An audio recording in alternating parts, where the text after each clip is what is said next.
reyes. Él tiene el control de todas las cosas. Por eso, hermanos, es muy necesario que nosotros no pongamos límites al poder de Dios.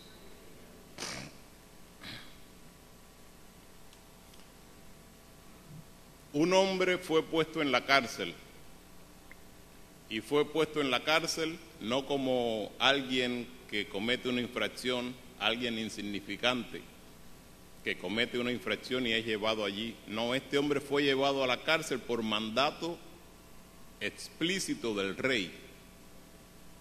Era un preso especial. Tan especial era que el rey puso a 16 soldados a cuidar específicamente de él.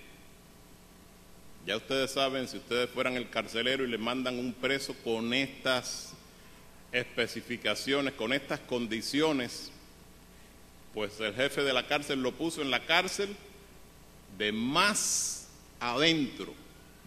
Diríamos hoy la cárcel de más seguridad, el lugar de donde nadie podría escaparse jamás, porque era el preso del rey. Si algo pasaba con ese preso, si se escapaba, pues la vida de todos ellos estaba en peligro, porque era la costumbre de aquellos tiempos. Y lo vemos muy claro cuando Pablo y Silas, que el jefe de la cárcel quería matarse pensando que los presos se habían escapado, porque se pagaba con la vida cuando se escapaba al preso que estaba bajo la custodia. Sin embargo, en estas condiciones se encontraba el siervo de Dios, puesto en la cárcel de más adentro, en el lugar más seguro, con todos esos soldados cuidándole de día y de noche. Según nos narra las Escrituras, en medio de la noche dormía entre dos soldados. Estaba asegurado con 2 cadenas, y no esas cadenas que tienen después un candadito que uno puede pensar que el candado se abre, que cede. En aquellos tiempos esas cadenas las ponía un herrero con un brazalete al brazo o al pie remachado, no había manera de que se zafara algo. Con 2 cadenas de ese tipo estaba amarrado el siervo de Dios, durmiendo dentro de 2 soldados con cantidad de guardias custodiándole, con una reja enorme de hierro que era humanamente imposible salir de aquel lugar. Sin embargo, nos dice la palabra que el pueblo, la iglesia de Dios, hacía oración por Pedro. Y la noche antes de ser ejecutado, que ese era el propósito, la noche antes de ser ejecutado, el ángel de Dios llegó a la prisión. ¡Aleluya! El ángel de Dios llegó a la prisión, tocó a Pedro, Pedro se despierta. Sin embargo, no se despiertan los 2 soldados que están al lado de él. Las cadenas se abren sin que tuviese que venir el herrero con todas sus herramientas a quitarle aquellas cadenas de sus manos o sus pies. Sale con el ángel, pasa por una guardia y la guardia no lo ven. ¿Cuántos ingredientes especiales en este milagro de Dios? Se hizo Pedro invisible al paso de la primera y de la segunda guardia. ¿No es esto milagroso? ¿No actúa Dios contra toda lógica? Y al final, las puertas de hierro de la ciudad, aquellas puertas que nos imaginamos inexpugnables, infranqueables, aquellas puertas se abren de suyo, se abren por sí mismas cuando se aproxima el siervo del Señor. Ese es el Dios en cual nosotros creemos, hermanos. Ese Dios que puede hacer milagros de esa naturaleza, ¿Cuántas cosas no tuvieron que alinearse para que esto fuera posible? Pero él dijo, hay libertad para mi siervo, y hubo libertad para su siervo. Se abrieron las cadenas, no pudieron verlo al pasar los guardas, se abrió de pronto la puerta por sí sola, y el siervo de Dios comprendió de que Dios había enviado a su ángel para librarlo. Bendito sea el nombre del Señor, porque para nuestro Dios no hay imposibles. Luego entonces no podemos limitar ese poder. Tenemos que vivir seguros en que todas sus promesas son fieles y verdaderas. Y Él nos ha capacitado para hacer obras en su nombre. Y quizás muchas veces por nuestra propia incredulidad nosotros no somos capaces de lanzarnos a hacer lo que el Señor quiere que hagamos. Y por eso el mensaje de esta tarde nos dice que no podemos limitar el poder de Dios. Que tenemos que estar seguros en que todos estos milagros fueron hechos por un Dios que es el mismo ayer, hoy y por los siglos. Yo soy Alfa y Omega, yo soy el principio y el fin. Dios no ha cambiado.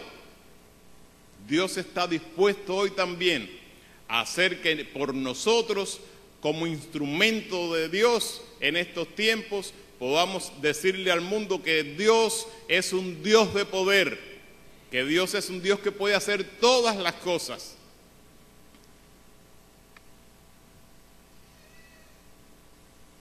Hay peligro cuando nosotros, que ya conocemos de este poder de Dios, pues damos esos signos de incredulidad.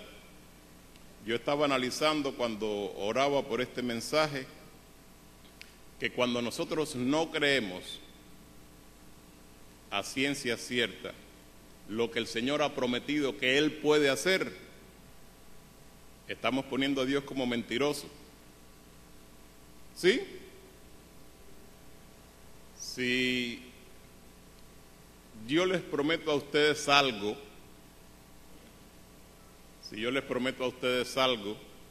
y después no se lo cumplo, ¿realmente qué soy?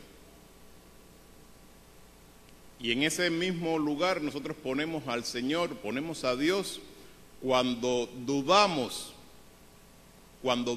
de su poder, cuando dudamos de su gracia, de su amor, cuando dudamos de que Él sí es capaz de hacer cualquier cosa. Y eso desagrada a Dios. Desagrada a Dios. Y tenemos pruebas de ellos en las Sagradas Escrituras, de hombres como el mismo sacerdote de Zacarías, que era un sacerdote, no era un hombre extraño. Y también su esposa tenía un problema de esterilidad. Y cuando ministrando en el templo, el ángel de Dios le dice, vas a tener un hijo.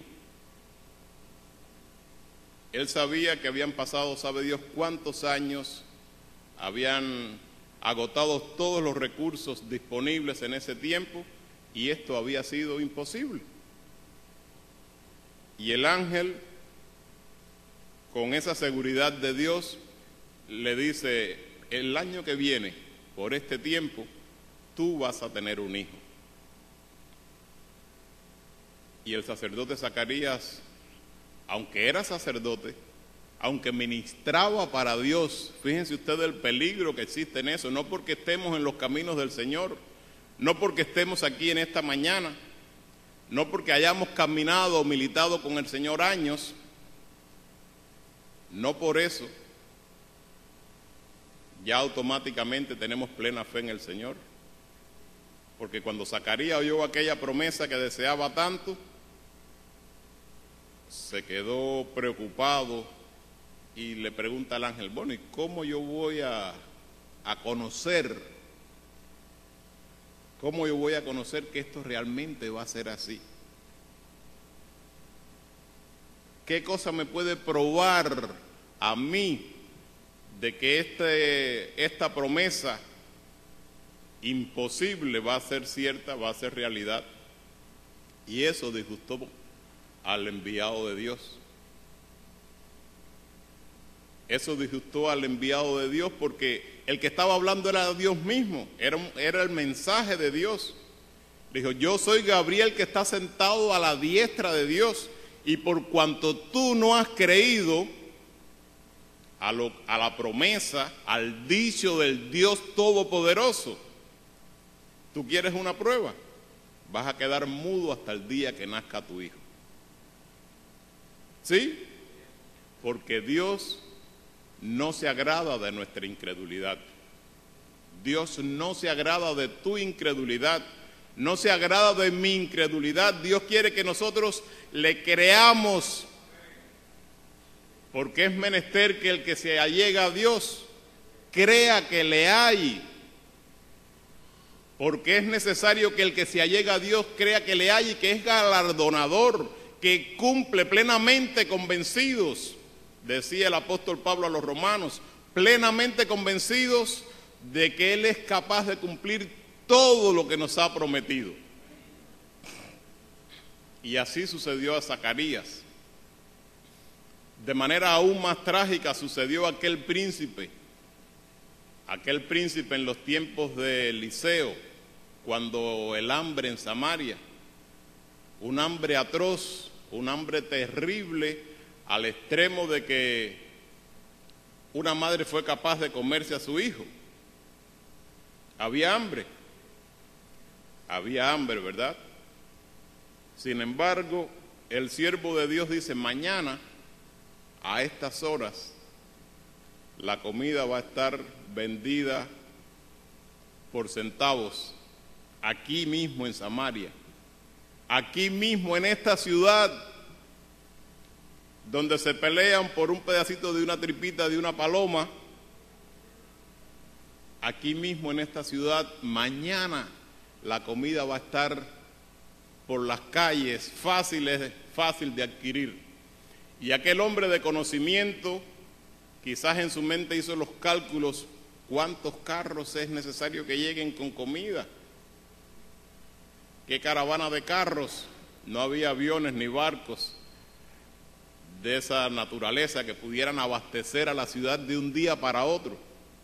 Y lo dijo: aunque Dios abriera ventanas en los cielos, esto no es posible. Esto no es posible. Y lo está diciendo Dios, que no conoce de imposibles. ¿Y cuál fue su condena? Lo verás con tus ojos, pero no lo comerás, porque tú has sido incrédulo, porque no has creído el dicho de Dios. Luego entonces Dios se desagrada de la incredulidad y la castiga.